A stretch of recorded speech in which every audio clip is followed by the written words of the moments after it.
Nitatumia dakika chache tu. Kama unavyojua tulikutana na waandishi wa habari hapa kwa ajili ya tukio ambalo lilitikisa wakati fulani. Na mimi nilikuwa najua sasa yameisha. Nilijua sasa yameisha. Vita zinapoisha simeweka silaha chini. Aliyekuwa na jembe, aliyekuwa na mundu, aliyekuwa na panga, aliyekuwa na kisu, aliyekuwa na makombola, anarudisha makombola yake ghalani. Lakini ukiona mtu amebeba makombola yake ameanza kurusha, na unabeba yako. Hata kule North Korea, yule rais wa North Korea, kila wakati Marekani wakimsumbua anatengeneza makombola yake. Lakini basically leo nimeona niongee na watu wangu. Lengo hasa ni kuongea na watu wangu na kufunua. Kuanzia jana nafikiri asubuhi niliona mtandao fulani wa Instagram ya mtu anayeitwa Original Something, ambaye alianza kupost picha, image, video zinazoonyesha mambo yasiyofaa juu yangu. Nilianza kuziona mapema sana asubuhi, nikaanza kuzifuatilia, na mara nyingi nina utaratibu wa kutosema mpaka nijue kuna nani nyuma yake.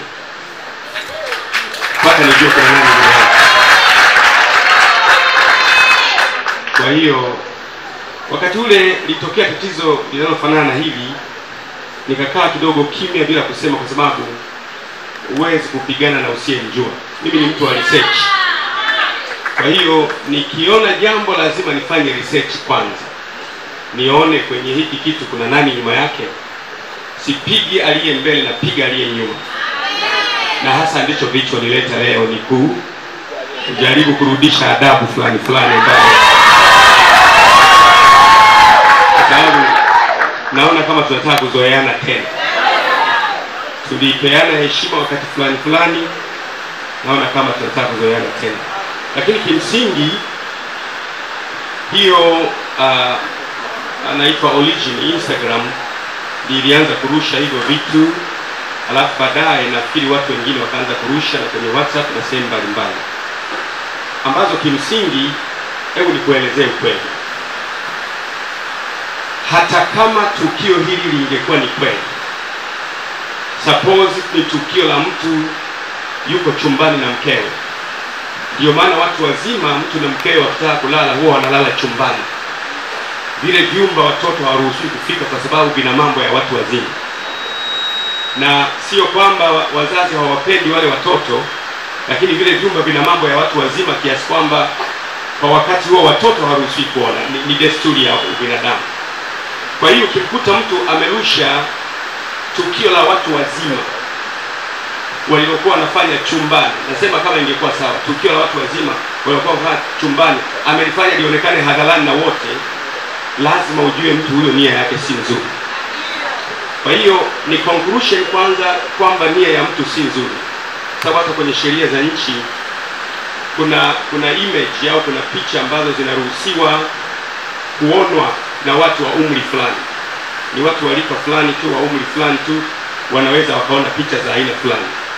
Lakini hii imerushwa, imepelekwa kwenye WhatsApp, image ambazo zinaonwa na watu wenye marika tofauti.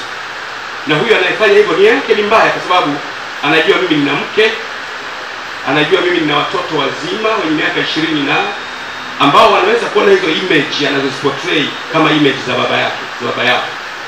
Anajua mimi nina zaidi ya makanisa 400 hapa nchini. Anajua nina zaidi ya makanisa 400 nje ya nchi. Anajua tu wiki 3 zilizopita nilikuwa Marekani, nimezunguka state zote Marekani kuambia watu habari za Yesu. Kwa hiyo lengo la mtu huyu haliwezi kuwa lengo zuri, ni lengo la character assassination. Ni lengo si tu la nichafua, lakini ni lengo la ushetani. Na jambo hili nasema kama Mungu ashivyo halitafanikiwa katika jina la Yesu. Huwa ninaanza kwa maneno machache. Biblia inasema kwamba waovu hukimbia pasipo kufuatiwa na mtu, lakini wenye haki ni majasiri kama simba. Kwa miaka yote mimi mmeniona pakitokea uovu huwa nakemea.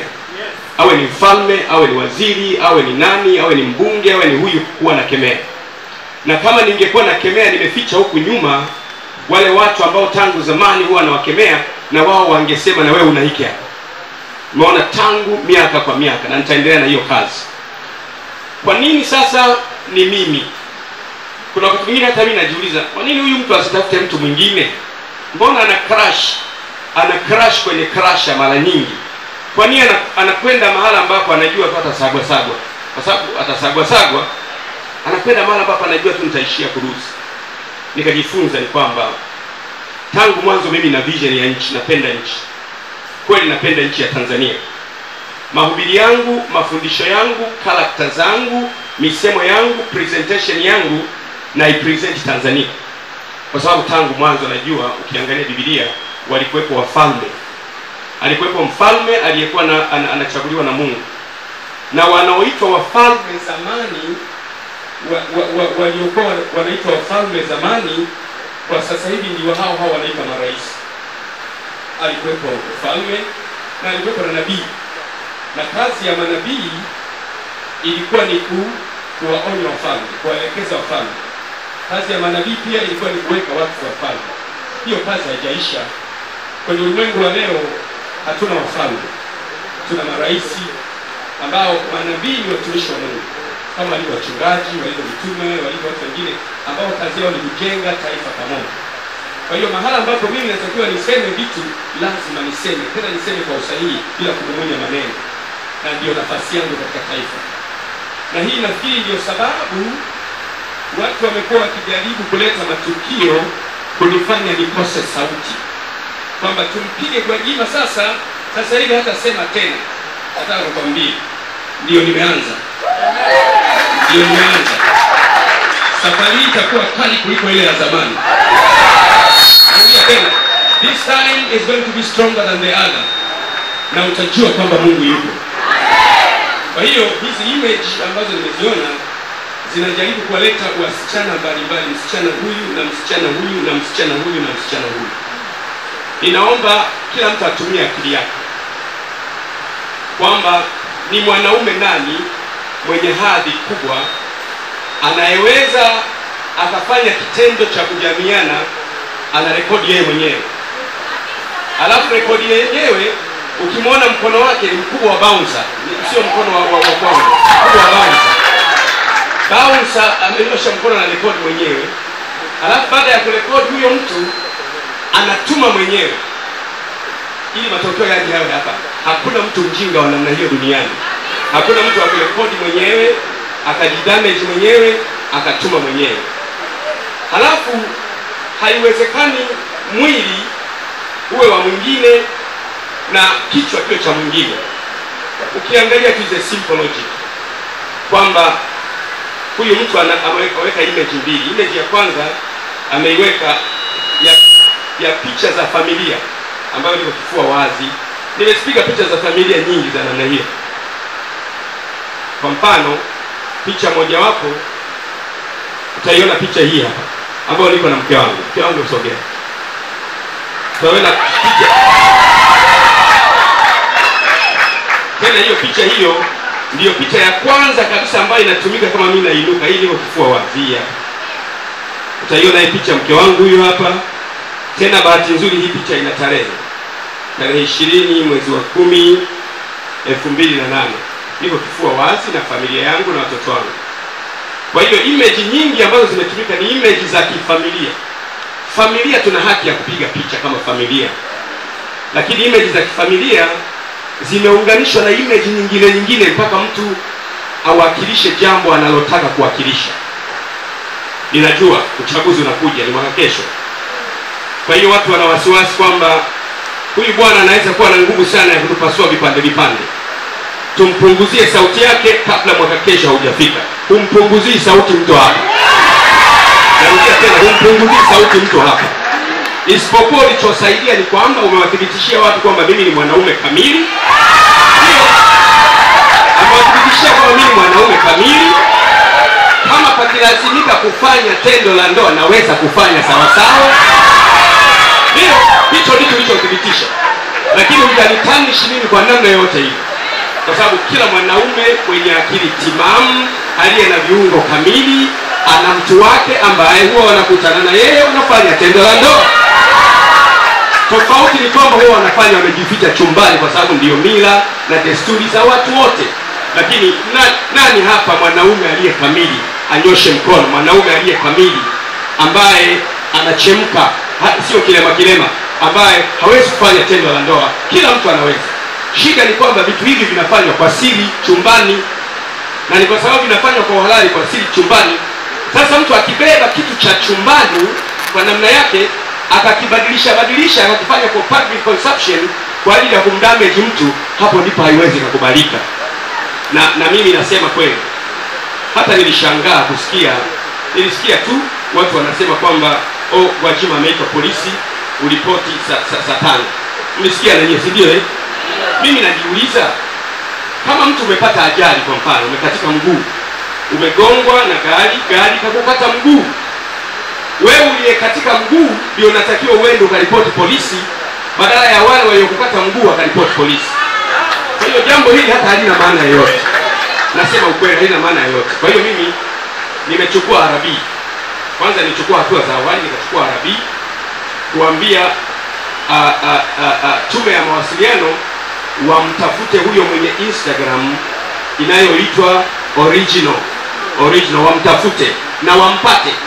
Na mimi hapa nitajua sasa kama ile sheria ya mtandao inafanya kazi, kwa sababu siwezi kuchafuliwa mimi sheria ya mtandao isifanye kazi, hapa akichafuliwa mwingine sheria ya mtandao ifanye kazi. Unanielewa? Kwa sababu kuna watu wanachafuliwa na wanapatikana wanaowachafua. Mtu anachafua, alafu baada ya muda aliyemchafua anapatikana. Itawezekanaje mimi mtu anichafue kwa maneno makubwa kama hayo alafu asipatikane? Mimi nataka niseme vizuri sana. Nataka niseme kwamba kila silaha itakayofanyika juu yangu mimi haitafanikiwa. Every weapon formed against my life shall never prosper. I will rise again strong and I will stand strong. Nitakuwa na nguvu kubwa kuliko nilizo nazo leo. Nitasema kuliko nilivyosema mwaka jana. Nitasema kuliko nilivyosema wakati wa uchaguzi uliopita. Nitasema zaidi ya hapo. Na hiyo mimi niko tayari kuyasema. Na nayasema sio kwamba nimejiandaa kufa. Sifi. Hafi mtu, halogwi mtu, hateki mtu, sifi. Na hiyo naongea kwa ujasiri kabisa.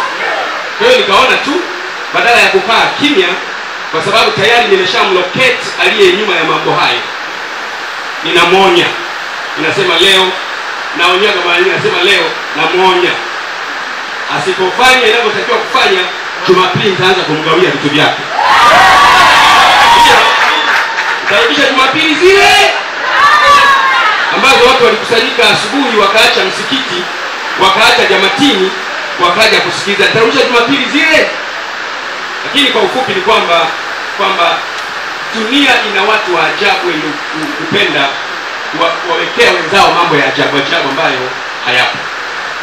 Niseme kwa ufupi, niwape pole dear listeners from all over the country, my brethren and my people in America, my people in Korea and elsewhere.